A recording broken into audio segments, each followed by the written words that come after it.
नमस्कार दर्शक बंधु मोर यह राशिफल कार्यक्रम को आपण मानक स्वागत।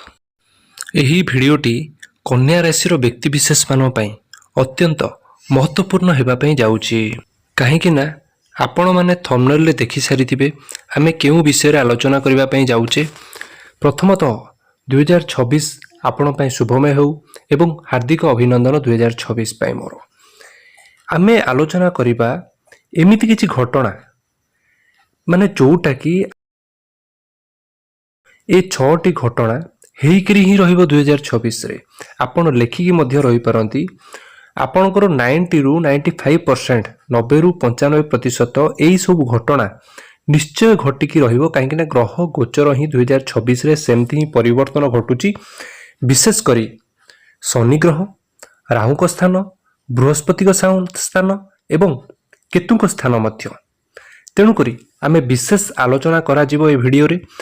तेणुकरी वीडियोटी आगु को बढ़िबा पूर्वरु जदि मोर एही चैनल को सब्सक्राइब करिना सब्सक्राइब करि नियंतु एवं भलो लागे लाइक करंतु कमेंट रे आपनकर मतामत जणांतु। वीडियोटी को शेष पर्यंत देखिबा को अनुरोध कहीं शेष को मु उपाय प्रतिकार विषय मध्य जणेबी जोटा कि नेगेटिव चार्ज आमर को जदि किछिटे भी आसु थाए आमे निश्चय भाबरे टाळी परिबा। निश्चय चलंतु वीडियो को आगु को बढ़िबा। कन्या राशि आमे मुख्यतः 4टी ग्रह विषय आलोचना करिबा कहीं ए ग्रहंकर बहुत किछि परिवर्तन नाही। तेणुकरी ए ग्रह पूरा कन्स्टांट ही गोटे वर्ष रहिबे। तेणु एठी जदि देखिबा आपणकर द्वादश रे केतु रहिबे, षष्ठ रे राहु रहउचंती, सप्तम रे शनि रहउचंती, दशम रे गुरु अवस्थान करचंती। तेणु आपण पई ग्रहर स्थिति ए वर्ष देखिबा कले भलो ही अछि, एतेरा मंद कहजीवनी। आपणकर 6टा जिनिस एटा हेइकरी ही रहिबो आपण ग्रह गोचर रे एटा देखा जाउची। निश्चय गुरुंकर परिवर्तन जून रे अछि, तेणु सप्तमाधि स्वामी द्वितीय को दृष्टि देवे। तेणु करी आपणकर पारिवारिक समस्या दूरीभूत हेबो। जेकोसी आपण जदि पूर्वरु कोनोसी प्रॉपर्टी डील करि पार नथिले, प्रॉपर्टी संबंधी काम करूछंती, कोनोसी को जमी जमा काम आपण बढ़िबो एवं कोनोसी जमी मध्य आपण परिवार रे मध्य मिसई पारंत। एठी परिवार को सपोर्ट मिलिबो आपणको तरफरु एवं परिवार सपोर्ट मध्य आपणको मिलिबो। एठी गुरुंकर स्वामी चतुर्थ दृष्टि रहउची जून पूर्वरु खास करिके देखा जिवो। आपणकर पारिवारिक समस्या हम जेमति कहली कुटुंबर जदि कोनोसी जमी जमा केस को नेकी बिगड़ी थिला ता मध्य सॉल्व हेबार बहुत अधिक चांसेस रहउची। निश्चय आपणको राशि रे ए वर्षर द्वितीय भविष्यवाणी राहु अछंती षष्ठ रे, केतु अछंती द्वादश रे, पूरा वर्ष ही रहिबे। जेमती कहली राहु एठी शनि को घरे अछंती, तेणु केतु एठी सूर्य को घरे अवस्थान करचंती। आ राहु शनि दुई जण मित्र मध्य अटंती।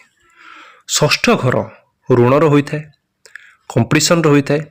जदि कोनोसी मु कहबी जदि कंपटीशन रे भाग नबाकू चाहती ताले ए वर्ष आपण कंपटीशन रे भाग मध्य नै पारंती एवं सक्सेस मध्य हेबे। निश्चय मु तो कहबी आपण आगु को पड़ी कि कंपटीशन रे भाग नियंतु, निश्चय भाव में सक्सेस मिलिबो। निश्चय कोनोसी प्रकार ऋण थिले आपण मुख्य कथा ऋण माने जे लोन नुहे, केवल लोन हो किंबा उधारे जदि काहाकू देइथिले से देउ नथिले आपण ठकुथिले, तेणु एठी उधारी मिलिबार मध्य अधिक चांसेस रहउची। आपण को पैसा मिलिबार मध्य अधिक चांसेस रहउची। विगत जदि कहा पाखरे बुड़ी कि थिला आपण भाबुथिले मो पैसा बुड़ी जाईची, आपण लेखिक रखंतु ए वर्ष मिलिबार बहुत अधिक चांसेस रहउची।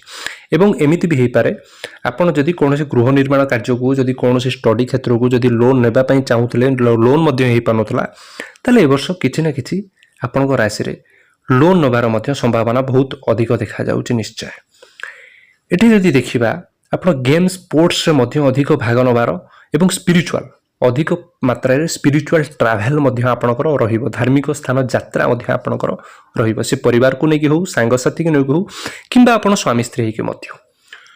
चतुर्थ भविष्यवाणी आपण माने 12 वर्ष परे लव रिलेशन गुरु एठी उच्चतर होबा पई जाउछन, तेणु लव रिलेशन रे बहुत बड़ सफलता मिलिबो। निश्चय आपनको डिसीजन बहुत भलो हेबो एवं जो माने खास करी जदि समय कहबी जुलाई रु सेप्टेम्बर भितर आपण जदि डिसीजन नउची मैरिज पई कथा मध्य पकई पारंती, आपण सक्सेस मध्य हेबे। निश्चय ए वर्ष आपणकर खाली बाणी रे टिके ध्यान रखंतु, निजर धैर्य रे टिके धैर्य माने रखंतु। निश्चय ताहले आपण सक्सेस निश्चित भाव रे मिलिबो।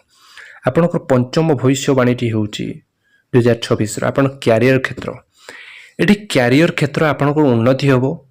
ଶନି ଅଛନ୍ତି ସପ୍ତମରେ, ତେଣୁକରି ଶନି ସପ୍ତମରେ ଥାଇକି ପୁରା ବର୍ଷ ପ୍ରଥମକୁ ଦୃଷ୍ଟି ଦେଉଛନ୍ତି, ତେଣୁ ଆପଣଙ୍କ ମ୍ୟାନେଜମେଣ୍ଟ ଫିଲ୍ଡ ଭଲ ହେବ। କୌଣସି ପ୍ରକାର ଟେକ୍ନିକାଲ ଫିଲ୍ଡରେ ଯଦି ଥାଆନ୍ତି, କୌଣସି ପ୍ରକାର ସ୍କିଲ୍ ଡେଭଲପମେଣ୍ଟ ହେବ। କମ୍ୟୁନିକେସନ୍ ଫିଲ୍ଡରେ ଥିଲେ ଆପଣଙ୍କ କମ୍ୟୁନିକେସନ୍ ଭଲ ହେବ।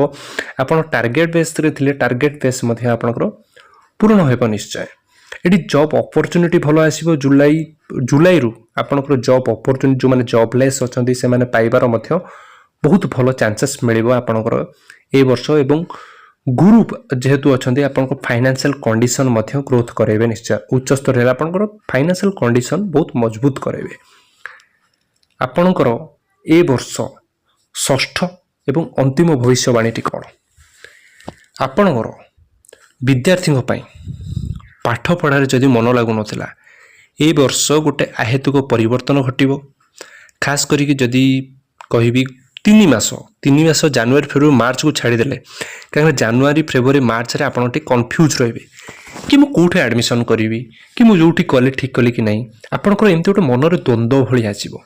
କିନ୍ତୁ ମାର୍ଚ୍ଚ ପରଠାରୁ ଶନିଙ୍କର ଦୃଷ୍ଟି ପଞ୍ଚମକୁ ନାହିଁ, ତେଣୁକରି ଡିସିସନ୍ ଆପଣଙ୍କର ବହୁତ ଭଲ ରହିବ। ପାଠ ମଧ୍ୟ ଭଲ ରହିବ। କୌଣସି ଦୂରଯାତ୍ରା ଯୋଗ ମଧ୍ୟ ରହିବ। କୌଣସି ଯଦି ହାୟର ଷ୍ଟଡି କରିବା ପାଇଁ ଚାହୁଁଛନ୍ତି ଏବଂ ନିଜ ନେଟିଭ୍ ପ୍ଲେସ୍ରୁ ଦୂରକୁ ଯିବା ପାଇଁ ଚାହୁଁଛନ୍ତି, ପରିବାର ସପୋର୍ଟ ମିଳୁନଥିଲା, ଏ ସମୟରେ ଆପଣଙ୍କୁ ପରିବାର ସପୋର୍ଟ ମଧ୍ୟ ମିଳିବ। ସଫଳତା ପ୍ରାପ୍ତି ହେବ। କୌଣସି ବ୍ୟକ୍ତି ଯଦି ଗଭର୍ଣ୍ଣମେଣ୍ଟ ପ୍ରିପେୟାର କରୁଛନ୍ତି, ବିଗତ ଦିନ ଧରି 2025ରେ ଆପଣଙ୍କୁ ମିଳିନଥିଲା, 2026ରେ ବହୁତ ଅଧିକ ଚାନ୍ସେସ୍ ରହୁଛି ଆପଣଙ୍କୁ ମିଳିବ ନିଶ୍ଚୟ। ଖାସ୍ କରିକି ଯଦି ସମୟ କହିବି ସେପ୍ଟେମ୍ବର ନଭେମ୍ବର ପୂର୍ବରୁ ହିଁ ଆପଣଙ୍କୁ ଅଧିକ ଚାନ୍ସେସ୍ ବହୁତ ବଢ଼ିଆ ରହୁଛି ନିଶ୍ଚୟ। ଆପଣ ଗଭର୍ଣ୍ଣମେଣ୍ଟ ସେକ୍ଟରରେ ମଧ୍ୟ ଯେଉଁମାନେ କାମ କରୁଛନ୍ତି ତାଙ୍କ ପାଇଁ ମଧ୍ୟ ବେଟର୍ ଅଛି ନିଶ୍ଚୟ। ଏଠି ଯଦି ମୂଳ କଥା କହିବି, ଆପଣଙ୍କର ପ୍ରଥମ ଭବିଷ୍ୟବାଣୀଟି ହେଉଛି ଆପଣଙ୍କର କୌଣସି କ୍ଷେତ୍ରରେ ଆମ ଯେମିତି ଚର୍ଚ୍ଚା କଲେ, କୌଣସି ପ୍ରକାର ଜମି ସମ୍ବନ୍ଧୀୟ ଡିଲ୍, ମେସିନ୍ ଜନିତ କାମ ଯଦି କରୁଛନ୍ତି, କୌଣସି ମେସିନ୍ ଗାଡ଼ି ମଧ୍ୟ କ୍ରୟ କରିପାରନ୍ତି। ଖାସ୍ କରିକି ଜୁନ୍ ପୂର୍ବରୁ ଯଦି ଆପଣ ସମୟ ମଧ୍ୟ ନୋଟ୍ କରିପାରନ୍ତି, କାହିଁକିନା ଗ୍ରହ ଗୋଚରରେ ଏହି ମାନେ ଗ୍ରହକୁ ନେଇକି ସଂଗଠିତ ହୋଇକି ଏହି ଦେଖାଯାଉଛି। ଦ୍ୱିତୀୟ, ଆମେ ଚର୍ଚ୍ଚା କଲେ ଆପଣଙ୍କର ରାହୁ ଶନି ଯେହେତୁ ମିତ୍ର ରହୁଛନ୍ତି, କମ୍ପିଟିସନ୍, ଋଣ ମୁକ୍ତି କିମ୍ବା କୌଣସି ଆପଣ ପିଲାମାନଙ୍କ ପାଠପଢ଼ା ପ୍ରତି ହେଉ, ଆପଣ ଗୃହ ନିର୍ମାଣ କାର୍ଯ୍ୟ ପ୍ରତି ହେଉ, କୌଣସି ଋଣ ମଧ୍ୟ ନେଇପାରନ୍ତି। ଯଦି କୌଣସି ପ୍ରକାର ଋଣ ଥିଲା, ଉଧାରୀ ଥିଲା, ତାହା ମଧ୍ୟ କେହି ନା କେହି ଆପଣଙ୍କୁ ସୁଝିଦେବେ ନିଶ୍ଚୟ ଏ ବର୍ଷ। ତୃତୀୟ ଭବିଷ୍ୟବାଣୀଟି ଯେମିତି କହିଲି, ସନ୍ତାନ ସନ୍ତତିକି ନେଇକି କିଛି ଯଦି ଆପଣ ଚିନ୍ତିତ ଥିଲେ, ସେ ପାଠପଢ଼ାକୁ ନେଇକି ହେଉ କିମ୍ବା କନସିପ୍ଟକୁ ରହିକି ଆପଣ ବହୁତ ଦିନ ଧରି ବିଗତ ଦିନ ଧରି ଚର୍ଚ୍ଚାର ହଇରାଣ ହେଉଥିଲେ, ତେଣୁକରି ଏଠି ସନ୍ତାନ ସନ୍ତତିକି ନେଇକି ମଧ୍ୟ ବହୁତ ବଢ଼ିଆ ଅଛି ନିଶ୍ଚୟ। ଚତୁର୍ଥ ଭବିଷ୍ୟବାଣୀ ହେଉଛି ଆପଣ ଲଭ୍ ରିଲେସନ୍ ବିଷୟରେ। ଏଠି ଲଭ୍ ରିଲେସନ୍ ଆପଣଙ୍କ ମ୍ୟାରେଡ୍ ଆଡ଼ିକି ଯିବ ନିଶ୍ଚୟ। ଆପଣଙ୍କ ଡିସିସନ୍ ବହୁତ ଭଲ ରହିବ। ପଞ୍ଚମ ଭବିଷ୍ୟବାଣୀ ଯେମିତି ଆମେ ଚର୍ଚ୍ଚା କଲେ, ଆପଣଙ୍କ ମ୍ୟାନେଜମେଣ୍ଟ, ଆପଣଙ୍କ କ୍ୟାରିୟର କ୍ଷେତ୍ର ଗ୍ରୋ କରିବ।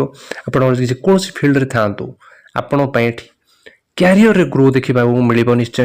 ଗୁରୁ ଯେହେତୁ ଉଚ୍ଚସ୍ଥ ହେବେ, ଖାସ୍ କରିକି ଯଦି ସମୟ ଯେମିତି କହିଲି ଜୁଲାଇ ପରଠାରୁ, ଜୁନ୍ ଠାରୁ ଆପଣଙ୍କୁ ଦେଖି ମିଳିବ। ଯେଉଁମାନେ ଜବ୍ଲେସ୍ ଅଛନ୍ତି, ଜୁନ୍ ଠାରୁ ପୁରା ବର୍ଷ ଆପଣଙ୍କୁ ଭଲ ଜବ୍ ଅପରଚ୍ୟୁନିଟି ମଧ୍ୟ ଆପଣଙ୍କୁ ଆସିବ ନିଶ୍ଚୟ। ଷଷ୍ଠ ଯେମିତି ବି କହିଲି, ଆପଣଙ୍କର ଜାନୁଆରୀ ଫେବୃଆରୀ ମାର୍ଚ୍ଚ ଟିକେ କନଫ୍ୟୁଜ୍ ରହିବ ବିଦ୍ୟାର୍ଥୀମାନଙ୍କ ପାଇଁ।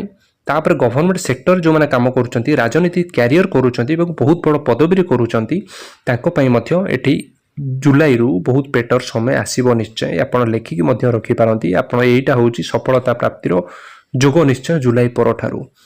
ବିଦ୍ୟାର୍ଥୀମାନଙ୍କ ପାଇଁ ଭଲ, ଯେଉଁମାନେ କ୍ୟାରିୟରରେ ଅଛନ୍ତି ପୁରା ବର୍ଷ ଭଲ, ଖାସ୍ କରିକି ଜୁନ୍ ପରଠାରୁ ଆଉ ଟିକେ ବେଟର୍ ହେବ ନିଶ୍ଚୟ। ଆସନ୍ତୁ ଜାଣିବା ପ୍ରତିକାର ଉପାୟ କ'ଣ କରିବେ, ଯେଉଁଟାକି ମନ୍ଦଗ୍ରହ ମାନଙ୍କୁ ଆମେ କିଛିଟା ମାତ୍ରାରେ କମ୍ କରିପାରିବା ନିଶ୍ଚୟ। ଆପଣ ବୁଧ ବୀଜ ମନ୍ତ୍ର ପାଠ କରନ୍ତୁ, ହନୁମାନ ଚାଳିଶା ଛାଡ଼ନ୍ତୁନି, ହନୁମାନ ଚାଳିଶା ପାଠ କରନ୍ତୁ ଏବଂ ଓମ୍ ନମଃ ଶିବାୟର ଜପ କରନ୍ତୁ। ଆପଣ ପାଇଁ ଶୁଭମୟ ହେବ। ଏବଂ ଏ ବର୍ଷ ହେଉଛି ସୂର୍ଯ୍ୟଙ୍କର ବର୍ଷ, ତେଣୁ ସୂର୍ଯ୍ୟ ଜଳ ଅର୍ଘ୍ୟ ପ୍ରଦାନ ଛାଡ଼ନ୍ତୁ ନାହିଁ। ପ୍ରତ୍ୟେକ ଦିନ ତମ୍ବା ପାତ୍ର କଲେ ଆଉ ଟିକେ ବେଟର୍। ତମ୍ବା ପାତ୍ର ଯଦିଓ ନାହିଁ, ଆପଣ ଯେକୌଣସି ପାତ୍ରରେ କରିପାରନ୍ତି, ସୂର୍ଯ୍ୟଙ୍କୁ ଜଳ ଅର୍ଘ୍ୟ ପ୍ରଦାନ କରନ୍ତୁ, ଆପଣ ପାଇଁ ଶୁଭମୟ ହେବ। ତେଣୁ ଦର୍ଶକ ବନ୍ଧୁ, ଆଶା କରୁଛି ଏ ଭିଡ଼ିଓଟି ଆପଣଙ୍କୁ ନିଶ୍ଚୟ ଭାବରେ ଭଲ ଲାଗିଥିବ। ଯଦି ଭଲ ଲାଗିଛି ଆପଣ ସବସ୍କ୍ରାଇବ୍ କରନ୍ତୁ, ସେୟାର କରନ୍ତୁ ଏବଂ ଆପଣ କମେଣ୍ଟରେ ମତାମତ ନିଶ୍ଚୟ ଭାବରେ ଜଣାଇବେ। ଜୟ ଜଗନ୍ନାଥ।